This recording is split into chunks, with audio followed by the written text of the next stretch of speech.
Good afternoon and welcome to the show, CEOs Get Real. I'm your host, Christopher Marston with Exemplar, and today we have Ron Hulnick, the CEO of University of Santa Monica. That's right. Welcome to the show. Well, thank you. I'm so glad you made it. Let's do a toast. Yes, okay. And I want to thank Golden State Wines, who provided us a nice Brunello today. Mm-hmm. So hopefully you enjoy it. Well, let's see. It's good stuff. Indeed, indeed. I can put that away for a few years. Where can I order 1,000 cases? He'd be glad to. Mike would be glad to take your order. I'll give you his contact. Thanks. Yeah. Well, look, Ron, I've known about University of Santa Monica long before I became your neighbor, and which is amazing. Which is amazing. Yeah. And then here you are, literally next door. So this was an easy commute for you. Yeah, it took about a minute. So your USM offered. At some point, it was, what is it, a master's in spiritual psychology? Well, USM has offered several degrees, and one of them was a master's degree, and it was a 2-year master's degree in spiritual psychology. And then we were approved for another level, which we called consciousness, health, and healing. So people could take that 2-year degree and turn it into a 3-year degree. And so we also did a section that would train professional counselors so that they could be certified as marriage and family counselors in the state of California. Wow. And we did that for a while too. Wow, that's cool. Yeah. So it's different than psychology. It's like a psychologist, but it's like family counseling, or? Well, it's hard for me to answer that question because it really can be a basic orientation to many different systems and approaches. So it really involves a whole other way of thinking about these kinds of things, as the word spiritual psychology might implies. Yeah, might indicate. Well, talk about a different way of thinking of things. Today, yes. Particularly here where we are in the West Coast, exactly. Or the west side of the West Coast, exactly. All this stuff doesn't sound all that woo-woo, but you started this like 30 years ago? 38 years ago. That's insane. Yeah, 38 years ago we've been doing this. So how do you even get into this? How did we get into it? Yeah, how did you get into it? Well, oh gosh, what a story. I started being interested in it when I met someone who was a spiritual teacher in New Mexico, probably about 7 or 8 years before that. And Mary was a professor at, I believe it was Iowa State University. And she was already teaching these kinds of things and working in the counseling center. And she then got this idea that she wanted to go and teach at New Mexico State University in Las Cruces, New Mexico. One morning, when I was talking with my then spiritual teacher, who would always meditate with her teacher every morning. And so those of us who are her students can't believe we used to do this. So we would pile into her bedroom, and there were about 3 or 4 of us. And we always, any message for me? Was there any message for me? I mean, what were we thinking? Anyway, typically there wasn't. Every now and then there was one. And one particular morning, she said, "There's a message for you." Me? This was before you've got mail, right? It's like, yeah. Right, got it. What is it? Well, the message is that you need to go back to school and get your doctorate degree. That was the last thing that I had it with school. But I mean, I had a master's degree in clinical psychology, but the last thing I want to do is go back and get a doctoral degree, And I'm going, oh, no. And she said, and I said, that wasn't the message I was hoping for, And she said, well, it's not that you're going to learn anything, but the certification, the degree will be very useful to you for the work that you will be doing as you move forward. So, there were only 2 universities, University of New Mexico, which was in Albuquerque, And then there was New Mexico State University, which was down in Las Cruces, New Mexico. So I got accepted to the Las Cruces one, and that seemed like it made the most sense. It was closer, make it easier for me to commute. And so I decided that a smart thing to do before I started in any of these classes was to see if I could go around, and because I had the names of the faculty and the names of the classes and when they met. Now, I thought you said it didn't matter about learning anything. And here you went and literally you met the faculty? I was instructed. What a time! What a day and age! Like nobody would think to do that anymore. Like, I know. And so I went down, and I decided it would be a good thing to sit in on each class just to get a sense of what it was gonna be like. So I was doing this, and so Mary was teaching in the program at that time. And so one night, I was standing in front of the doorway, waiting for her to come, and here she comes. And, and I addressed her. Her name was Mary Prescott at that time, and I said, "Excuse me, Dr. Prescott. My name is Ron Hulnick. I'm going to be a student in your class starting in the next semester, and could I sit in on the class just to get a sense of what it would be like?" And she just looked at me with this strange look, and she said, "Why would you want to do that?" And I said, "That's what I just said, So I explained it again, and then she said, "Yeah, sure, of course." And that was really how we met. I was a student in a doctoral program where she was one of the professors. And so it was a perfect way to meet, because it required a certain boundary of interpersonal relationship. Because the last thing in the world I was going to do was have anything outside of the strict bound lines of student-teacher with anybody. Being at the center the way I was. And so we got to know each other like that, and it began to dawn on me that she may have some interest in the kinds of things I'm interested in. And so in my home assignments, every now and then I would just drop a hint. I'd say, I've sometimes thought this, what do you think about that? And then she would respond. She would always respond to the question in a meaningful way. So you wrote you planted provocative seeds in your assignments. I did. But they were like seeds in consciousness. They weren't personally directed.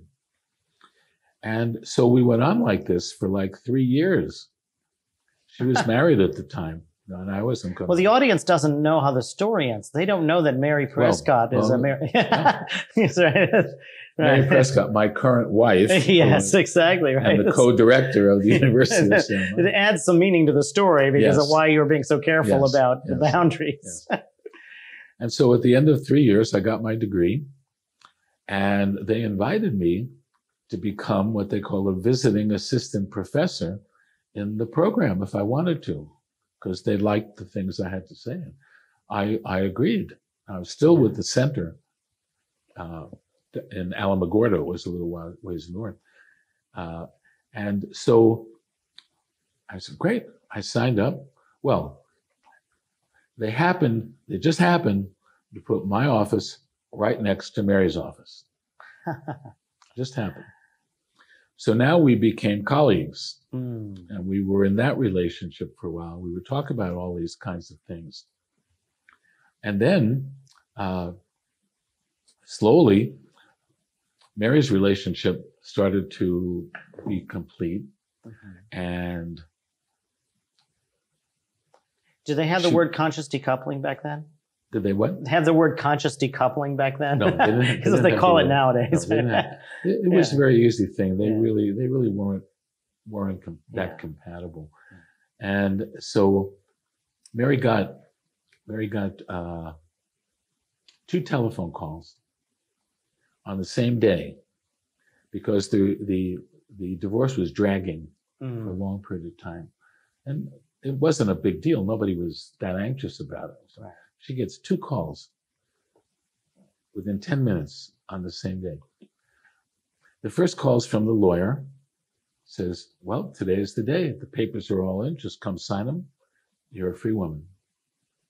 10 minutes later, she gets a call from me informing her that Dr. Hunter has died. Huh. Same day. And who's Dr. Hunter? My teacher. Oh, okay. The woman who, Oh, okay. Yeah. The one who gave you your prophecy, right? Everything. Where you were headed, right? Everything. Yeah. And so it was like, all of a sudden we just looked at each other and it was kind of like, what are you doing for the rest of your life? Wow. You know, there was that, we knew each other already because we had spent so much non-personal time together. Yeah. You know, and so that started to develop and just continued on to this day. Here we are. We celebrated our 40th anniversary just, amazing. I think we're in year 41. Wow. Yeah.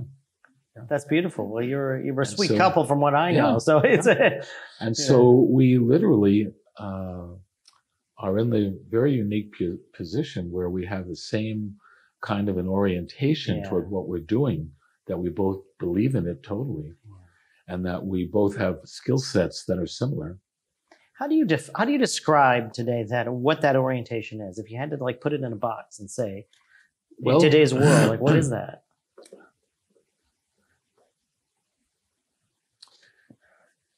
The way that most of us have been brought up to be in life, we have a certain mindset, and it really doesn't matter what culture you were brought up in. It's all the same. It's all the same kind of a thing, and it's such that we believe that things that are going on in the world cause what's going on inside of us. Cause and effect. Yeah. And it's cause and effect. It's cause and effect. At least that's the belief system. That's right. That's the belief system. Yeah. And every war that has ever been fought, every thing that is going on of a difficult nature, there's this sense of what I believe is right and what you believe is wrong. And if you don't do it my way, we're going to have a problem. So in an individual level, that becomes a need for psychotherapy. In a social level, it becomes a need for marital counseling. And you take it higher, it's called war. So all war really stems from the basic notion that what I think is the right thing is the right thing. And you know, it doesn't dawn on most people that the very same event could go on and people have different points of view on it. Absolutely. Wow. For example, did you bet on the winner at the horse race? And, right. You know, you did, you won. Oh, I bet you feel, I feel great because of that. I don't feel good because you know, my horse didn't win. Boy, could society use a few of those pills, whatever it helps that. Well, the pills are available. That's what we do. That's great. This is why we call it spiritual psychology. So the word psychology, if you look it up in the dictionary, the word psychology itself has to do with the mind and behavior. Those two, I just did this yesterday just to see if it was still that way. You mean if psychology has changed? Psychology. Well, you know. Okay. But if you look up, mind and behavior. But if you look up the word psyche in the dictionary, you're going to find soul, spirit. Interesting. Wow. Yeah. So somehow psychology has gone off into another aspect that it was never intended, like in medical the first place. And everything, chemical and everything, all of it. Sure. So this is where we find ourselves today. So the reason that happened, by the way, is because if you're talking about psyche and spirit, these are not things that you can deal with and work with like you can mind and behavior. Yeah. So you can run studies in mind and behavior, which is what they run, millions of them, you know, and they determine this and they determine that and they determine. But that's not really what is going on at the deepest place inside. We're we are not basically mindful beings, we are spiritual beings. So what does that mean? It means behind it, there's another dimension. That it's not that it's unknown. Poets have written about it. Teachers, great spiritual teachers have talked about it. And their stories, if you can find in all of those stories, there are things that are different. This one, we wear these hats, we eat this food, we say these words. But if you look at that, they all have the same purpose. And that is to be able to be in touch with that part of us that is our spiritual nature.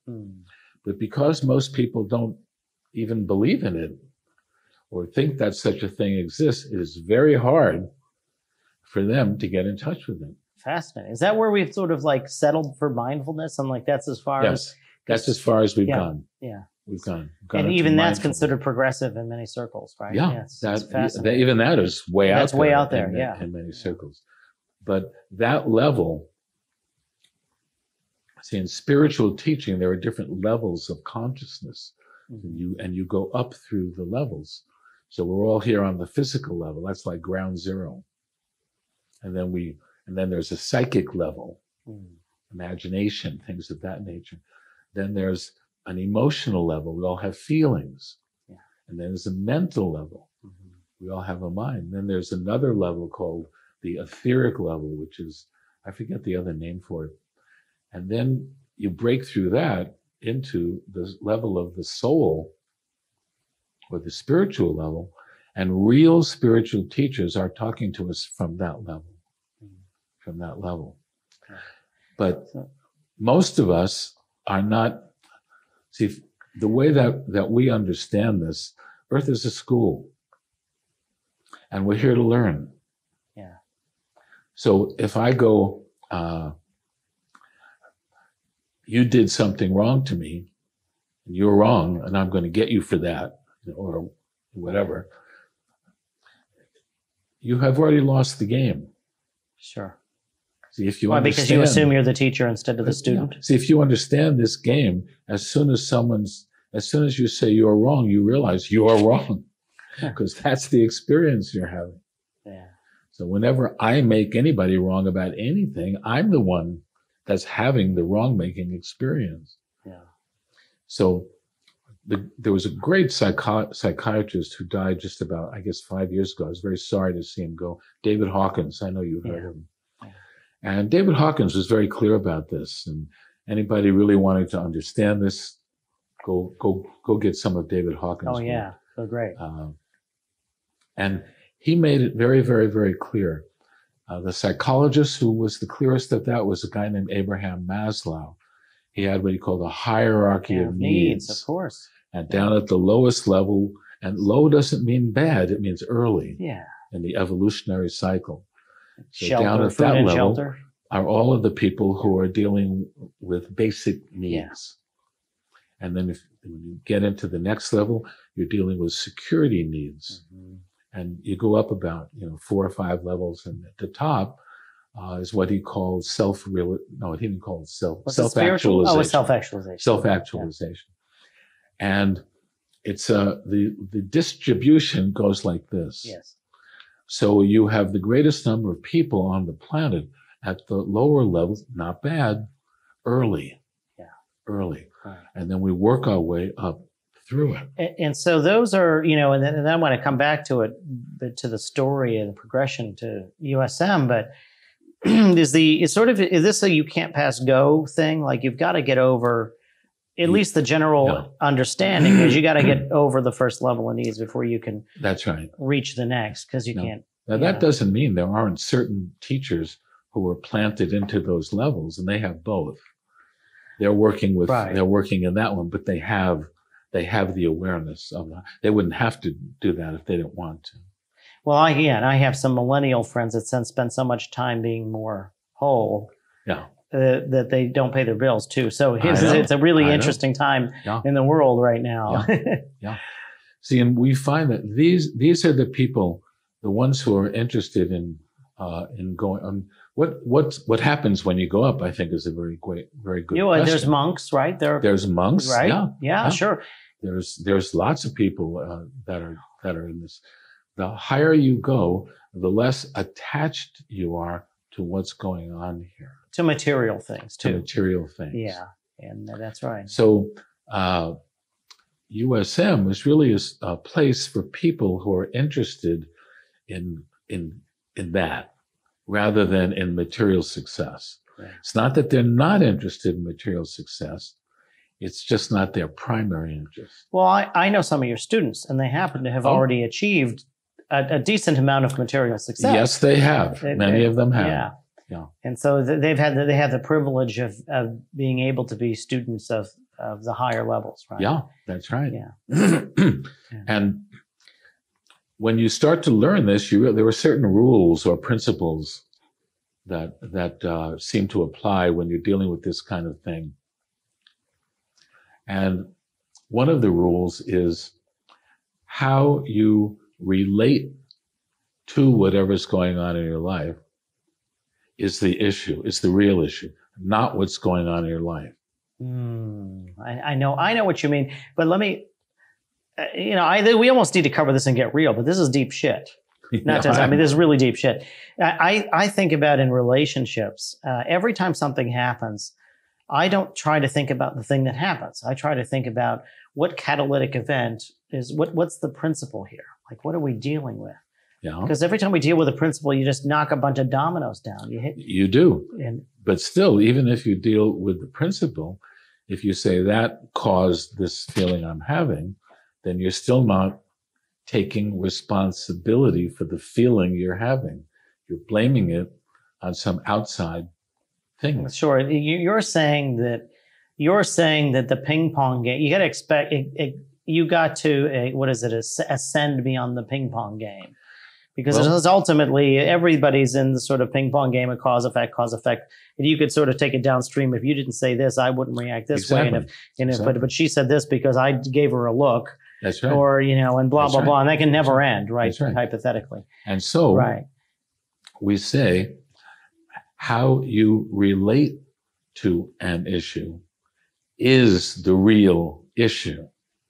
Beautiful. It's not the this that's going on. It's the what's going on inside of you that is your reality in that moment. And is there something you can do about that? Yeah. Rather than continue the ping pong game. I love because reality is what goes on inside of you. Yeah, we need to like sit with that and like leave that as the thought right here, because that's significant enough to like have a moment. That's a mind bender, right? It's a mind bender, and it needs to. Yeah. But if you think about it, where do you experience everything? Yeah. Inside of you. You don't experience it out there. There's no doubt. It's inside. There's no doubt. And so that's why we call it spiritual psychology. Bring it back to where it was originally founded for, according to my first teacher. But so at what point, where were you with Mary in the evolution of USM? Did you get together first? Yes. So, okay, you became an item together. That's a great, we became an item.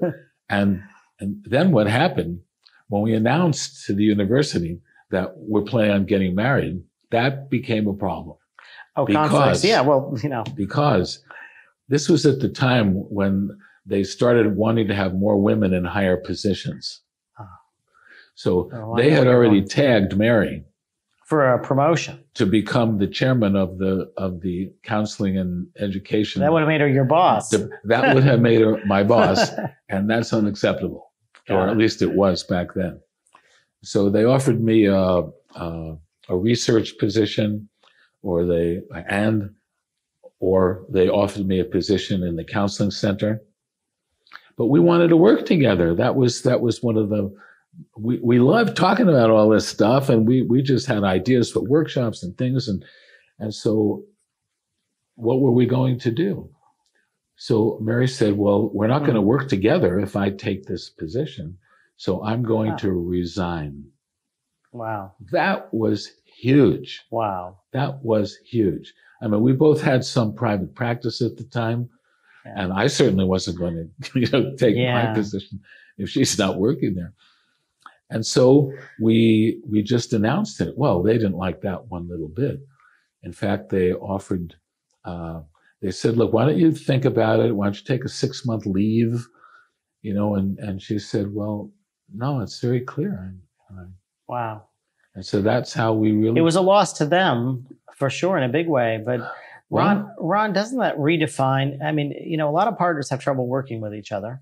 Yeah. And here you are almost falling in love with each other's mind.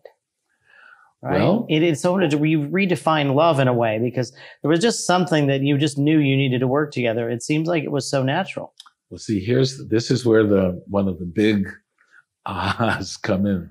The mind is not the highest level of human functioning. The soul is. Yeah, yeah. The mind and the emotions form the personality. I'm trying not to break the cameras, with all this soulfulness stuff. We're at mindful. I think we break the cameras after. That's great. The mind is extremely important in terms of how we behave down here. Yeah. But it is not the level of consciousness that is running the show. Mm. The mind our soul really is what we're talking about here. And its essence is loving. Do you feel there's nothing more? Yeah. Do you feel like you were communicating on a different channel? We certainly were. Yeah. We certainly were. But could we put this into an educational format? That's the challenge. Then we met this guy whose name was John Roger. And he was a spiritual teacher in his own right. He founded something called the Movement of Spiritual Inner Awareness, which is still going strong right here in Los Angeles. And we were sitting and talking with him. Let me back up. We were invited to come to a particular workshop that was going on out here called Insight. John Roger was one of the founders of Insight. Well, so we're standing outside of the classroom at the Sheraton Universal Hotel with our friend Robert, who was the one who got us into this thing. And he knew John Roger from before. And so here comes John Roger with some of his cohorts. They come around the bend and they come right over to us. Robert says, well, here comes John. He's coming right over to us. There's hundreds of people standing there. And we start to talk together, and we ask if we can have a meeting with John Roger, because we would like to get his wisdom on the situation we're in with school. Yeah. And so he says, sure. And he was doing his own appointments at the time. He takes out this little appointment. All right, who's going to be there? So I said, well, I'm going to be there. He writes down my name, and Robert says, well, I'm going to be there, because Robert had some things he wanted to talk about. And then he turns to Mary and he says, well, how about you? And Mary says, well, I have so many important things to do back in New Mexico. I don't think I'll be available. It was a week later. So John Roger said, well, I'll tell you what, I'm going to put your name down here in case you want to come. You feel free to come. So we met him a week later and had sat down to this meeting. He starts talking to us about this school, which was founded in 1976. No courses had been taught. Okay. And it was called Kohinoor University. Huh. Koh-E-Nor, Kohinoor University, which means mountain of light. Sounds Hawaiian. Well, mountain of light. It wasn't Hawaiian. It's, it's Sanskrit or something. Okay. All of the Persian people I know, they know it. They know it. Wow. Whenever we had a license plate, Kohinoor, and I used to get stopped by people. No kidding. That's amazing. Really. So a week later, we're having this meeting. And we're talking, we weren't married yet at that time. We weren't yet married at that time. We were thinking about it. And that was one of the things we wanted to talk to him about. I could tell by the way she reacted to the meeting, by the way. Yes, exactly. So we asked about that. And I said to her, I think back on this. I said, we really want to work together, but I really don't know if she's going to want to get fully into this kind of stuff that we're all involved in. She should have been asking that question to him about. But because I was already at the center and I was into this stuff, I knew. And so John Rogers says, well, you know, I rarely give advice to people personally. But what I will tell you is that your energies match very closely. Your spiritual energies match very closely. And if you work together, you could do a lot of good work on the planet at this time and the time we're moving into. Well, that was all I had to hear. So I proposed that night. That night. I didn't was going to waste any time. You know? That's great. I knew I wanted to do it. If only guys took that, didn't take that long now. Like, it's great. Yeah. Okay. Yeah. And so we said yes. And, then some time went by, and I guess we were back out in California doing something else and having another meeting with him. And at this meeting, he starts talking about this Kohinoor University that they started. And we said, well, what if we wanted to be involved with that university? How would that work? And he said, well, so you're the first people to come along with both the consciousness and the credentials, so you get to choose whatever positions you want. And we're looking at him like, are you kidding me? So Mary says, you mean I could be the academic vice president? And he smiled. He said, well, she said that right away. Yeah. That's great.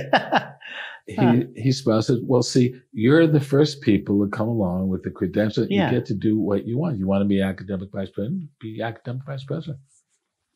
And I said, you mean I could be the president of the university? And he said, no. Okay, good. I love it. He said, no.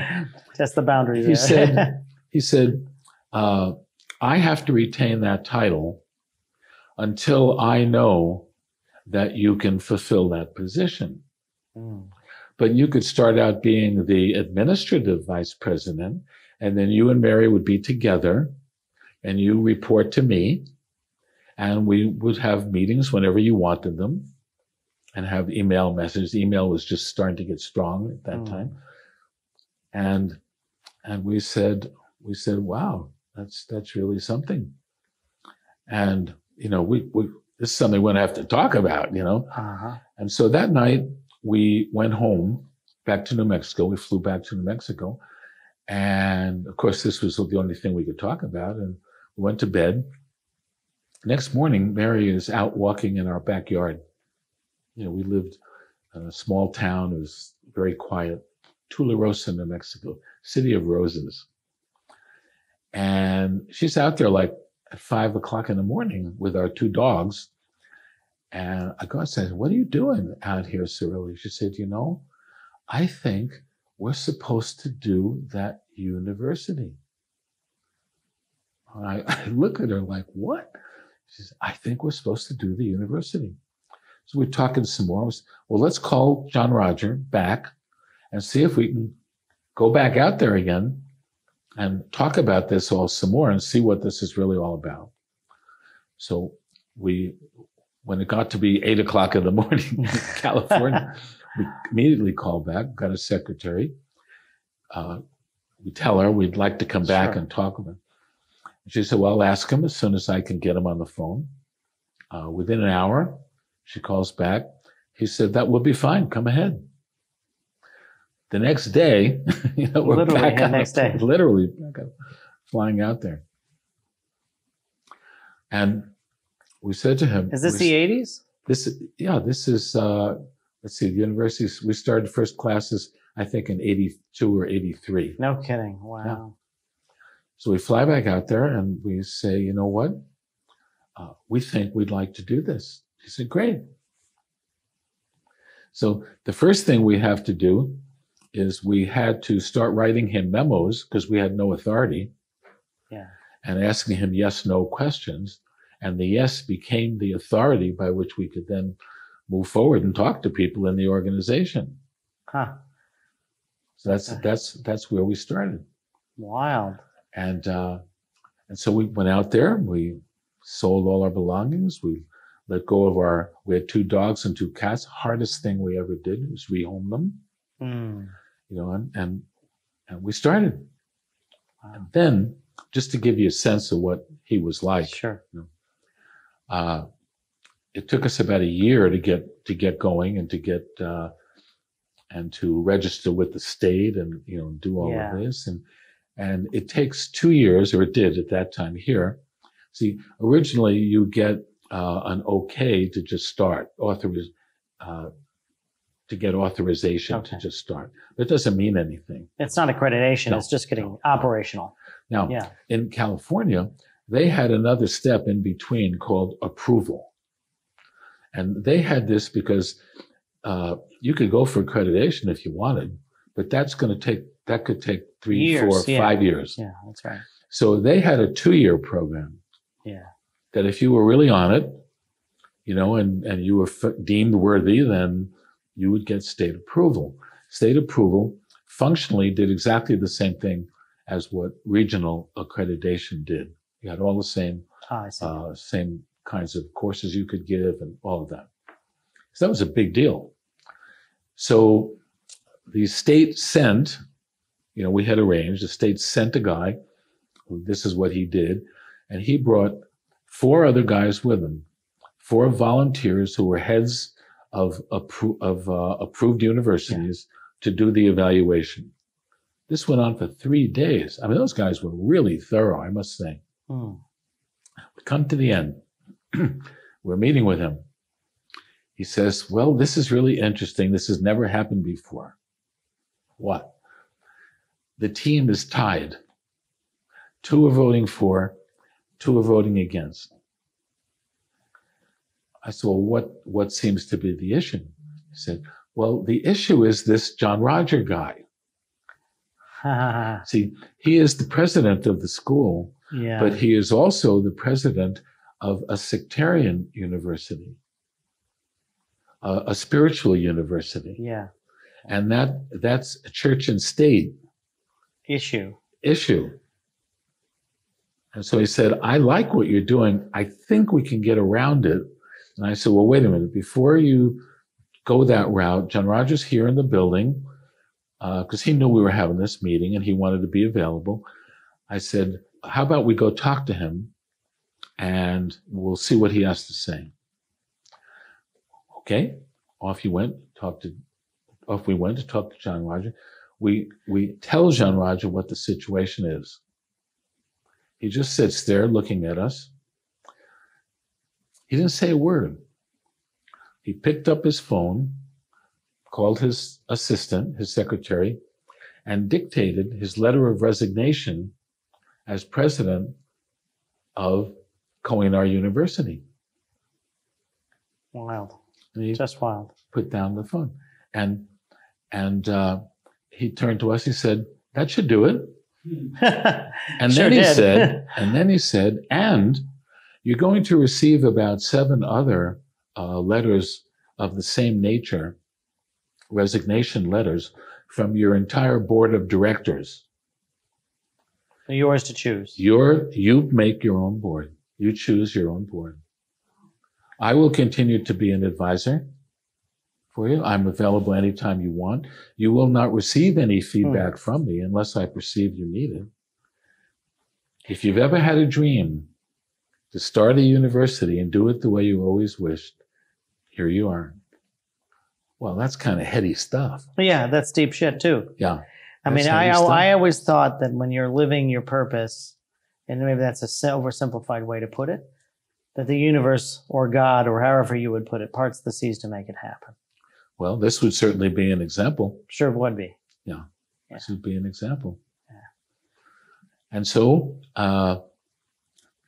we went down and told him, and he said, that solves that issue. There's no more issue. The rest, they love what you're doing. And that was how we got our state approval. Wow. And so we built from there. The first class had 11 people in it.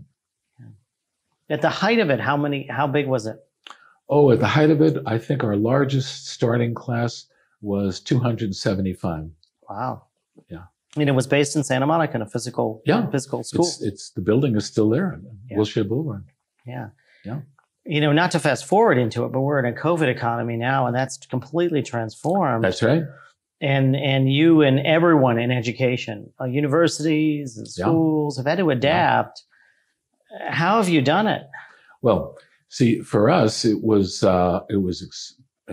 particularly challenging because the education of what we call the soul, or education of the heart, has to be experiential. Yeah, it has to be experiential. I mean, we were at a kind of a convention, small convention in Calgary, Canada, maybe about 5 or 6 years ago.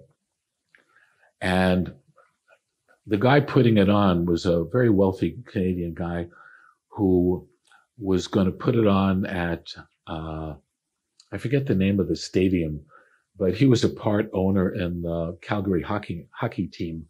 I forget what they call it. And so he said, well, we're just going to use this stadium for that, fill the stadium. But then after that, and the Dalai Lama talked to everybody and answered questions. It was largely for younger people, which is what he wanted. He wanted to talk to kids. Okay. And so we were there. And then the next day, he was going to have a series of meetings with different groups. So politicians and educators. And our guy said, you need to be at that meeting. Yeah. So great.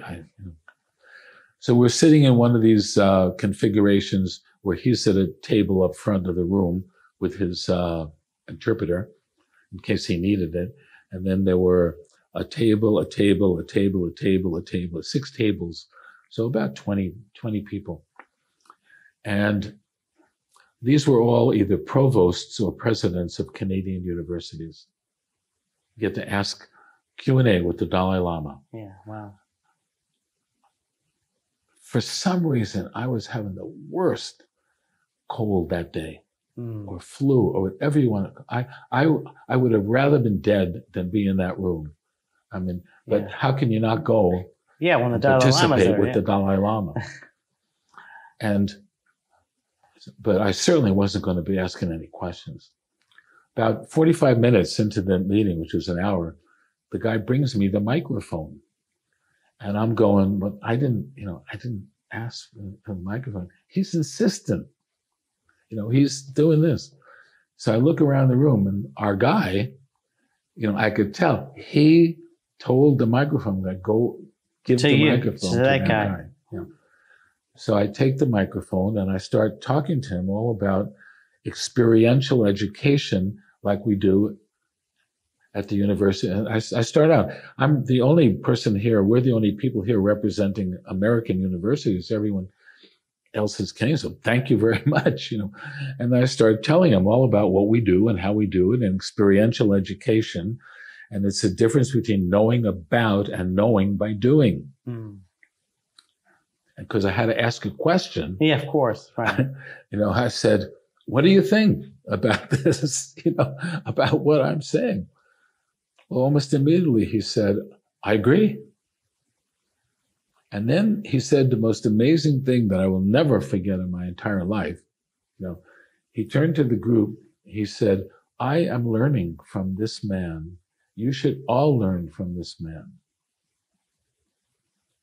One of my biggest things in life that apparently I couldn't get was him saying that. They weren't recording the meeting, apparently, which I still don't know if that's true, but nevertheless. So we offered to go to Dharamsala and demonstrate this at at his place. But they never responded to that. I don't even know if he ever got the letter. It may have just been put aside. Someday I'll meet him again. And we'll continue the conversation. Because he knew. He knew. He could see it. Well, Ron, there's always ups and downs in every business, right? There's always ups and downs in every business. What was some of the tougher times? I cannot really say that we ever had tough times. The only thing that here we are, we're a nonprofit corporation, right? Yeah. So we are 90% tuition driven. Yeah. I don't know that there are many nonprofit schools who can make that statement. Yeah, instead of donations or endowments and all that. Yeah. So we did fundraising for the other 10%. Yeah. Never had any trouble making it. But that was the only thing that ever really was at issue. And then as time went on, let's say the last 5 or 6 or 7 years, enrollment began to dwindle. Yeah. Well, my God, we've been doing this for 30 years already. I mean, but the classes never really went much below 100. And we had a second year going.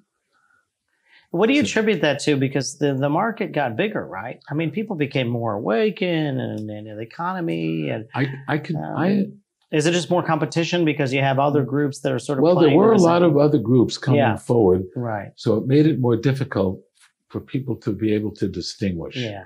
And these days there are some groups doing really, really good work out there. I'm not trying to say we're the only group doing this. I can't say we really ever had a challenging time. Yeah. What did happen, I guess we could have defined this as how you define the issue, how you relate to the issue is the issue. In 2017, I believe it was, the federal government, this country, changed the law insofar as education is concerned. Mm-hmm. And they said that heretofore, going forward, experiential courses, or they called it lab courses at the time, are only going to be worth 50% of didactic courses. No kidding. I swear to you. So they made real life experience half as valuable. Half as valuable. In the meritocracy of the whole system, That's right. They made a value judgment that devalued real experience. That's right. That's amazing, considering right now most people are feeling like traditional didactic education is going by the wayside in favor of a skills economy. It is. Which is remarkable. Yeah. Wow. At some point, somebody might this was want to under relook Obama. at that. This is a federal law? It's a federal law. Wow. Yeah. Unbelievable. And so we said, well, if they're going to do that, then if they're going to do that, we said, well, we're just going to have to not do that anymore. Yeah. So we could have done it. But look at you say that so easily. I mean, you know how you said how you relate to the issue is the issue. Yeah. How much of your perception of we didn't go through hard times is perhaps colored, maybe in a good way, by the fact that you choose to relate to an issue better or in a more healthy way than most people would? Well, see, because most people would kind of define that as a big issue. See, this to me is the strongest talking point of spiritual psychology. Yeah. That no matter what is going on, you do not have to suffer. You do not have to be disturbed and upset. This is the basic nature of the work. Right.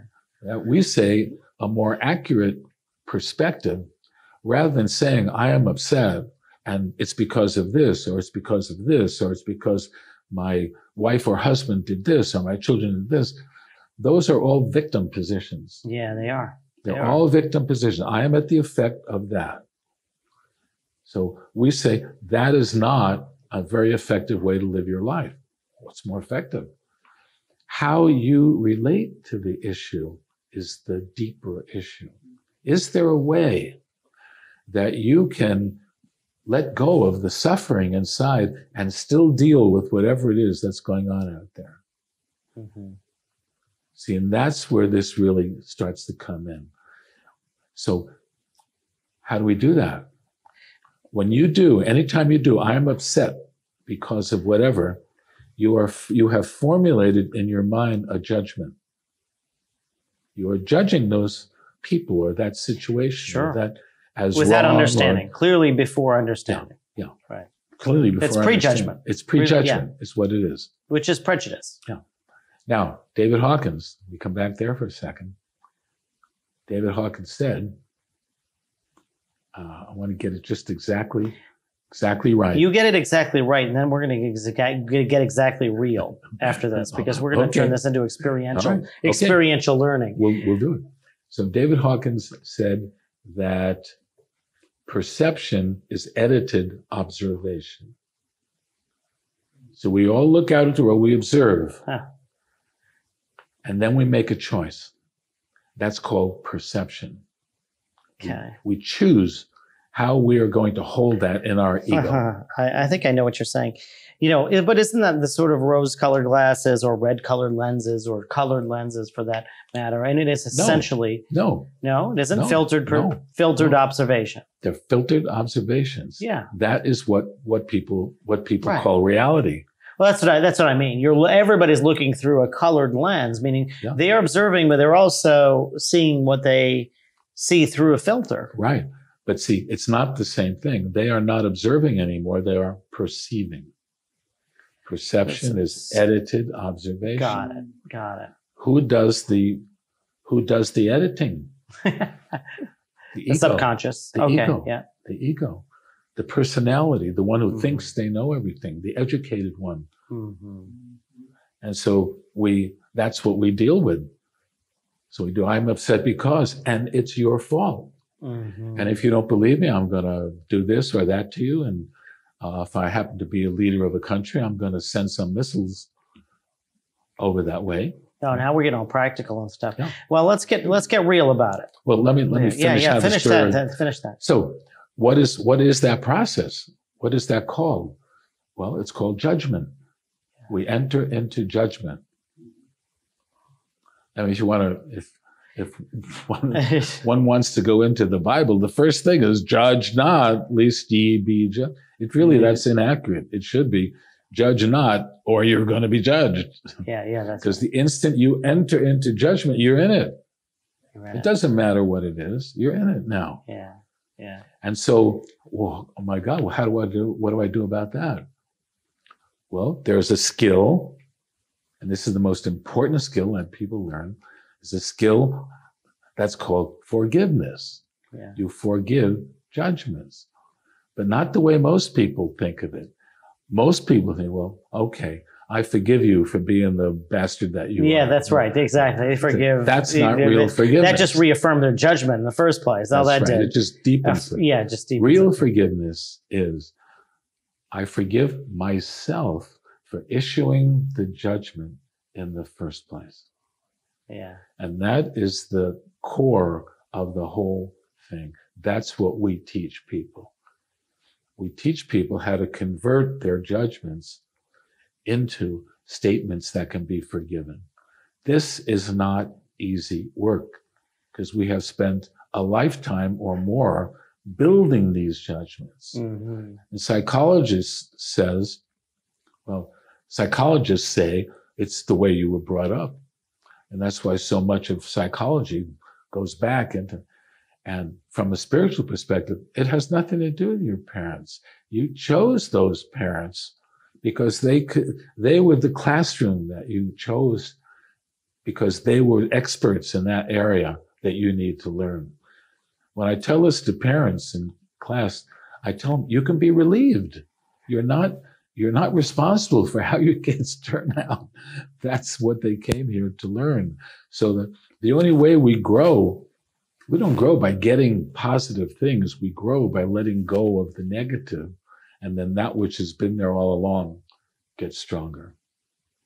So the essence of going up, evolutionarily speaking, into spirit means that you literally become, it's not that you become more loving, you become more aware of the loving that has been and continues to be your inherent nature all the time. So you purge is beautiful. I mean, you purge the negative instead of being a collector of the positive. When you purge the negative, yeah. You take the clouds away. Oh my God, the sun was there all the time. That's right. That's what this work is all about. Check it out. Check it out. I love it. Okay, now we can get real. Let's get real. I want to do a toast real quick so we can delve right into what's happening in the world. All right. So, Ron, it's amazing talking about this because we're at a point in time where almost everyone I know feels that we're the most polarized in society that they've ever seen, ever. That's very well true. Could very well be true. And, so what do you chalk that up to in terms of what's going on? And well, I chalk that because we've not got this word called woke. And now it's become a joke because there's this whole concept that we're suddenly so conscious, but yet we're not, because we become so polarized. It's almost like the most, embarrassingly lowest version of what humanity is supposed to be. Like, and it's amazing that they can coexist, that we could be talking about consciousness and how we've come a long way, and yet we're demonstrating this lowest common denominator of consciousness going on. See, the way that a lot of people are working with this is that when they have one of these experiences, or we could talk about what those look like, some other time if you want, but they are attempting to take what they have heard from others, perhaps who have had the experience.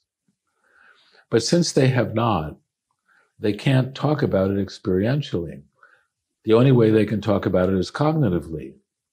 This is not a bad thing. So they tell you about it.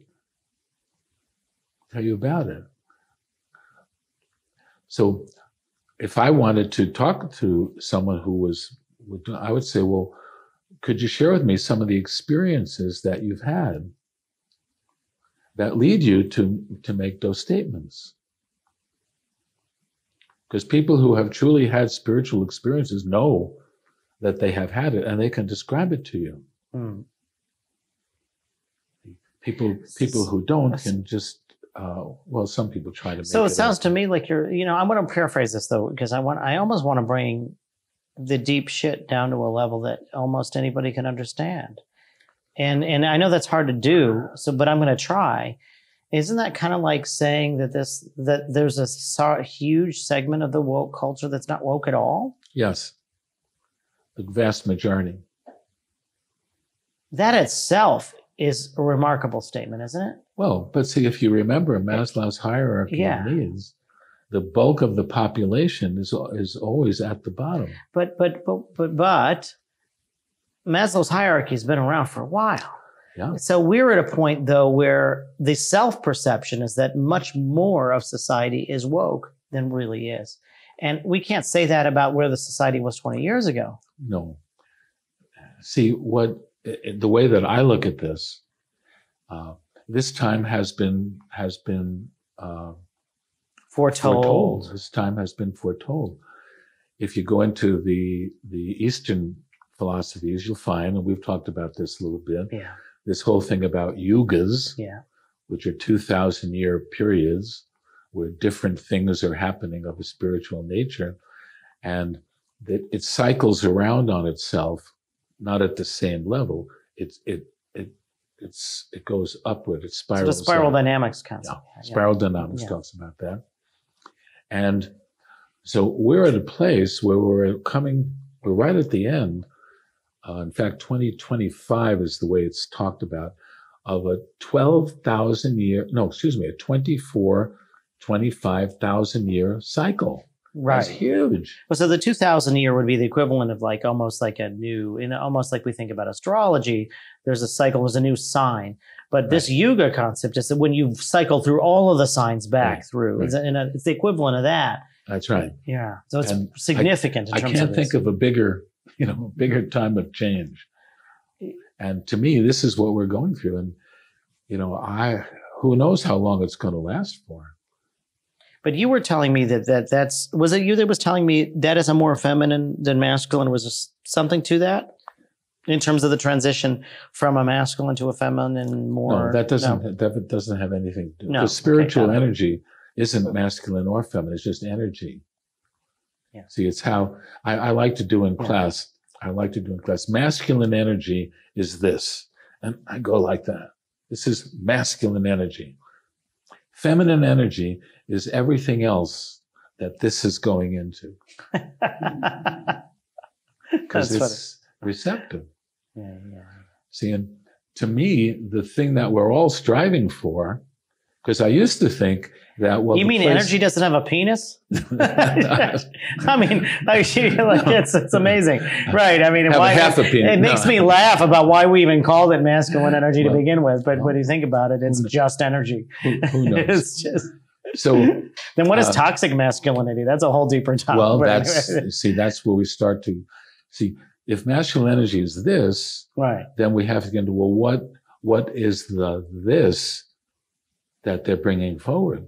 It's like this with a dip of like some radiation or something. It's like, you want to do this with a measure of I'm right. Yeah. You want to do this with a measure of my tribe is better than yours. You want to do this with, see, and you think that way. But this is all changing now. It's all morphing. Mm-hmm. You have more racial intermarriage than you've ever had before. Absolutely. You have more sexual things going on where there's much less discrimination based on that. Right. I mean, when I grew up, I'm old enough to know there were very few mothers who were working in our neighborhood where I grew up. That was very unusual. Stores weren't even open on Sunday. I mean, that's true. Mr. Rogers, somebody sent a picture around on the internet of Mr. Rogers with his feet dipped in a kiddie pool with a black cop.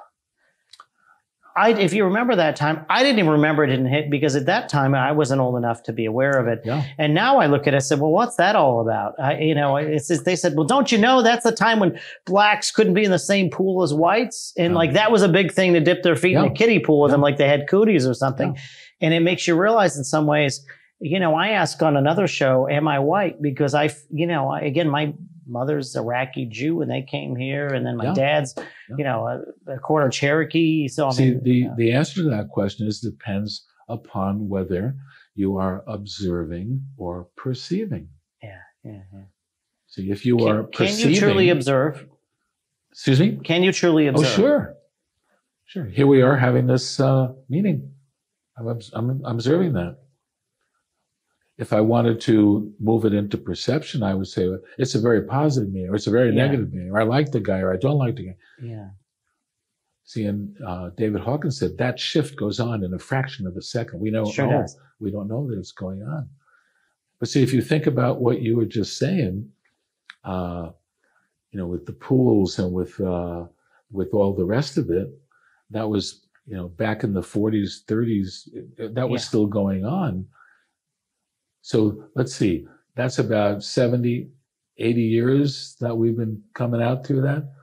This is a 24,000 years. I know, it's insane, right? It's insane. We're going through, we're lifting out from. The future is really very bright. It may take 1,000 years to get there, or more. But the there is what has been written about by the mystical teachers for a long period of time. In the stock market, they say buy low and sell high. So if the future is bright and everybody's most pessimistic, that's actually the best time to buy in the stock market. Because of the reverse psychology of that is everybody's already sold because they're already so pessimistic about it. But see, if you think about that, the whole notion of the stock market and everything that it implies implies a right and a wrong, a good and a bad. Sure. But if you don't think that way, then what do you bet on? Whatever you want, just like everybody else.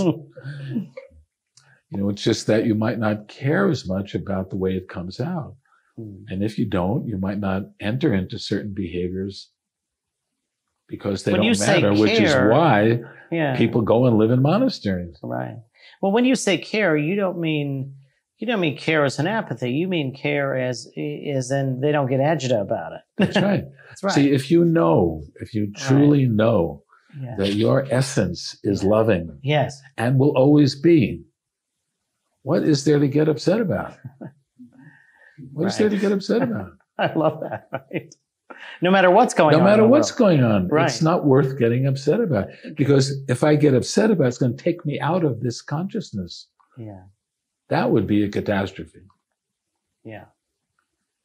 Well, considering there aren't too many people there already, we need everybody who's already there to kind of stay there, right? Well, but it's something that is always, it's doing this all the time, whether it looks that way or not. See, so Ron, in your opinion, is a greater percentage of the world emerging out of Maslow's hierarchy? It'll always be a pyramidal shape. No. But is it rising, or is it destined to be in somewhat the same shape and steepness of a pyramid, or does it eventually evolve out of that? Or do you have an opinion on that? I don't know. I don't have an opinion on it. See, Maslow himself said, or let me the way that David Hawkins put it. David Hawkins had a scale that he developed, an arbitrary scale that was, it wasn't additive, it was by times. What's the name for that? Non-cumulative. It was 10 is 10 times more than, it's a geometric scale. Okay, yeah, exponential scale. Exponential scale. And so in order to go up, there are these different levels. And Hawkins had this numerical scale. So he said that most of humanity is living at or below level 200. That scale's 1,000. 200, we are at the low, totally, all of us, we are at the low end of evolutionary possibility. 200. It takes you till you get to 500 to enter into loving. And then there are various levels of that. So someone like the Christ is up at the top. Right. And so when you look at it from that kind of an orientation, all of the stuff that goes on here that we think is so important, it is important at that level. See? Yeah, at that level. But the largest group of people are dealing with survival. Yeah. And that's still true. I mean, think of all that we have, and the biggest number of people in one group are still working on survival. Yeah. That's incredible. Yeah. Well, let me ask you this. It's a relationship question now. Sure. I know a lot of people who think they are loving. They're loving? Yeah. They are loving. Yeah. In fact, there was to avoid getting political about it, there was a statement about heart and, being inclusive and inclusiveness and about having heart that I think is missing, because a lot of people are missing heart these days in the way they're not exemplary in that regard. But what I was going to say is that more people self-identify as loving beings than are. And I think perhaps the hardest part is responding to hate with love, or responding to judgment with heart or with love. That's right. And in fact, you get more of the same. Somebody might respond to you or say something with indignance that they demand respect, and they were upset they didn't get it. But yet the manner in which they demanded it was so disrespectful that they couldn't expect respect. But so the hardest part is then to give it. That's right. And this is why a lot of what we do is basic skills, which we call their communication skills, and their skills of working what we call working your process, to let go of that which is holding you down so that you naturally float up into the higher levels. Biggest one, of course, is judgment. But there are some simple ones that with some of the conversations that we're seeing on television or that people are having, whatever. See, people are demanding this and demanding that. So I want to say, well, what does that feel like to be demanding? Well, I'm really mad. Well, that tells me right there, you're running. I'm upset because. Yeah. That's the play. That's the play you're in. Yeah. And if you really want down here, right? Yeah, if you really want what you say that you really want, which I'm in total agreement with, you're going to have to give up the judging. Yeah. That's true for everything. Yeah. So when you think about all of the things that, if you can shed one thing, if we're talking to the world here, particularly business owners and business people that are interested in business, But they all go home to relationships. Yes, right? they do. We are all humans first. That's right. And, and I always say to clients, you can't give somebody a tool like we're talking about here, like get rid of judgment and not have that raise their entire game, even at home. That's right. Because it affects the whole. I know. See, sometimes this is one of the reasons why we used to love it when couples would take our program together. Yeah. I know a couple that took your program. They were amazing. Don, Because then they're learning together and they could stay together. If one person in a couple comes into the program and this other person doesn't do the same kind of, they're not going to last for long because they will continue to not meet each other's needs. There's a book called How One of Us Can Bring the Two of Us Together. And I always thought it was bullshit. No, it's true. Yeah. But see, the name of the book really should be How One of Us May Be Able to Maybe it's true, right? Because you can't tango alone, right? Well, no, you can't. So you can't force a perspective on somebody who isn't ready to go. Isn't ready to go. Most of the people in our class, first of all, they come in with an openness. But what sells them on it is they see the gains that other people are making. That's why we like to have large classes. They see the gains that other people are making. And they go, what are you doing? Well, I'm just practicing I got to do more of that. So when couples enter your program, what are the best outcomes that you see? In couples? Yeah. Well, they learn how to be more open with each other. They learn how to be more accepting.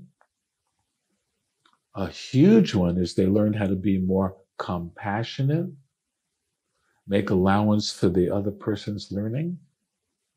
They learn how to be more accepting, not have to quarrel about every little thing. Little things like that. Little things, yeah. Exactly. and if one is growing too fast and the other is not, they're going to go apart. Yeah, because they won't be able to have conversations where they're meaning the same thing. This is why one of our best skills that we train people on is what we call perception checking. So if you tell me something, and I'm in the role of learning the skill, what I'm going to say is what I understand you to mean by what you just said is this. Have I got it? Yeah, repeating and confirmation. But it's not just repeating, because I want to make sure I understand, not just the words. I want to make sure I have I'm having the experience that you're having when you're saying that. It's really what perception checking is. Yeah. Ron, you said something in here that I had long said, had a saying that there's two errors in relationships. There's selection error and drifting error. Selection error. You can't do anything about selection error. If you picked wrong, you're done.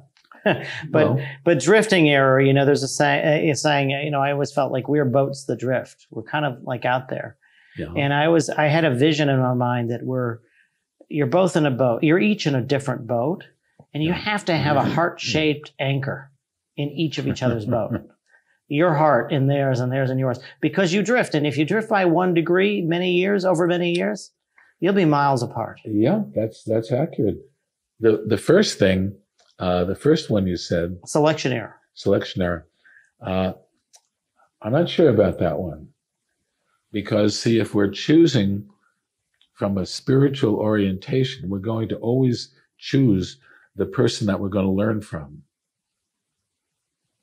So if I choose the person I'm going to learn from, but I'm not ready to learn, and neither are they, that would likely pass for what you're calling selection error, but it doesn't have to be. Depends upon whether or not. See, okay, so selection error can give you a false positive. That's okay, got it. Well, right. Or you're not ready to learn. Right. I think that happens more of the time, because we wouldn't choose that soul if they weren't appropriate for us. There's something to learn. We wouldn't have chosen them, and they wouldn't have chosen us. We could go into a whole thing about how long do you learn from them before, and does that learning end, or is that a lifelong journey? And See, when people have learned something, they literally do change the way they are in the world. They really learn something. I'll give you an example. There's a gentleman who is in the second year now than what we're doing online. He was in the first year. He's a doctor. And the hardest thing he had to do, this is a story he's telling in class. The hardest thing he has to do is to tell, because he's in palliative care and end of life care. End of life, yeah. And the hardest thing that he had to do is to tell people that this is it, this is the end. And so it goes through our course for the first year, and he tells people different things now. So he has to have one of these sessions with a guy, and the guy says, well, what am I supposed to do? And he says, you can do whatever you want to do. Why don't you just do things that are fun? And so, the guy takes this, and several weeks go by and he hasn't heard from the guy. So he checks in with the people he works with that do this. They visit these people and they say, well, we've been visiting him every week. He's never home. Because they say that you told him to go to the beach and, eat as much popcorn as he wants. And he and his wife just have a great time. And that's where they are every time we call. So it's, it's that kind of a reorientation that you go through. That's super cool. I believe that you change how you are in the world. Well, it's like an upgrade to your operating system, right? Yeah. Isn't it? Yes. Yeah. Yes. See, that would be another way to say, move up in consciousness, upgrade your operating system. Sure. Why not? It's like when I was going for my doctorate, each of us had it was in the times when they had program cards. Yeah. Oh gosh. Yeah. And everyone had their box of cards, and you went to the computers and you ran the cards through, and then you got your those thing. are the days. I know. And so I used to say, see, it's like you've been running these cards, thousands of cards, and then you learn something and you put it into the flow and it hits the checker. Yeah. And the checker, hey, I never saw that card before. That must be a mistake, a programming error. And you take it out and throw it away. And then you go on. But then a week later, that same card comes back again. This happens enough times. At some point in time, the checker says, you know what? He must mean to run this card. Let it go. That's when something happens that you really recognize that there's been a change. Interesting. But we have to work at it, because you don't spend 20, 30, 40 years building up a set of cards only to have one card. How hard is it for someone to just say, well, stop drugs. It's not good for you. Oh, okay. Thank you for that. That's it. Or quit drinking. It's not, that's not good for you. Yeah. No, it takes some work. Yeah. It takes work. Spiritual awakening is not easy, but it is much more doable than people think, because they're not in there with other people in their lives who are doing it together. It's much easier to do it together. Yeah. Experiential learning. Yeah. Ron, what are your tips for the business people out there? And surely you've had a ton of business students. Yes. Or people that were in business, yes. and how that's affected them. What are your tips for them? I think because I thought about this, coming away to talk to you today, and the thoughts that I had were, what's the goal? See, if your goal is that he who dies with the most toys wins, then that's doing things in a different system may be very challenging, because it may involve, it's not that it's necessarily going to involve less profit. Yeah. It's going to involve changing the way you think about it. The way you relate to the issue. How you relate to the issue is the issue. Yeah. And so I see lots of evidence that many people just being kinder to each other, just being more civil with each other, just not entering into judgment so fast, just supporting things more that are for the highest good of everybody. Yeah. I see that there is more of that going on. So my evidence is the people who are moving in that direction are the ones who are really using this, because like the stakes have gone up, not necessarily the monetary stakes, but just people are starting to, I would call it the inner stakes, are going up because they're being pushed from inside to start to use this yuga time.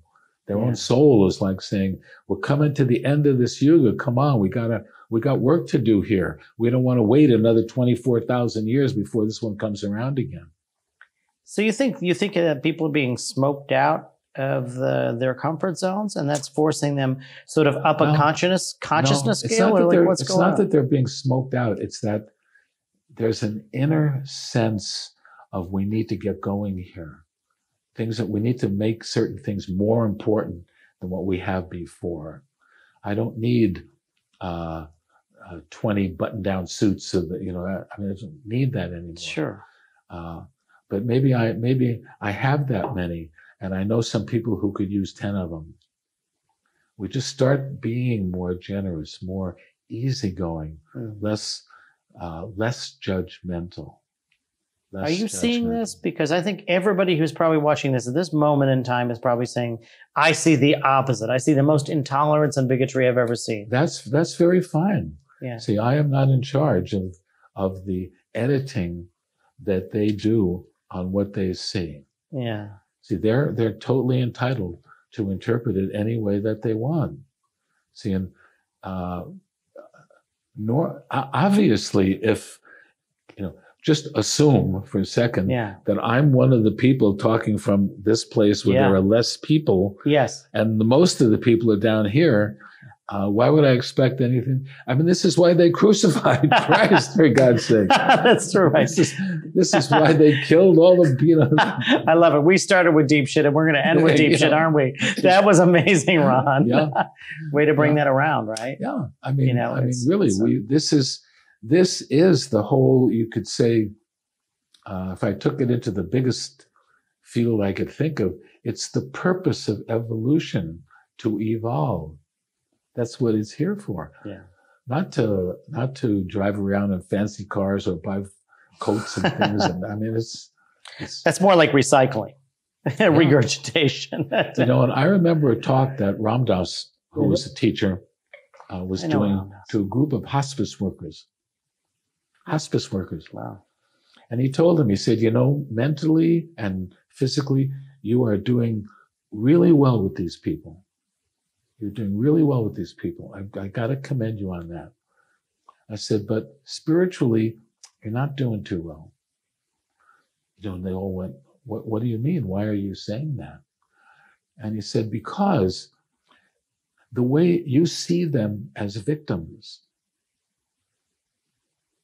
So inside of you feel sorry for them. Not everybody, of course, but by and large, you see them as victims rather than souls who are getting ready to end this particular journey. And he said that, I don't know if this was in the same lecture or not, it doesn't matter.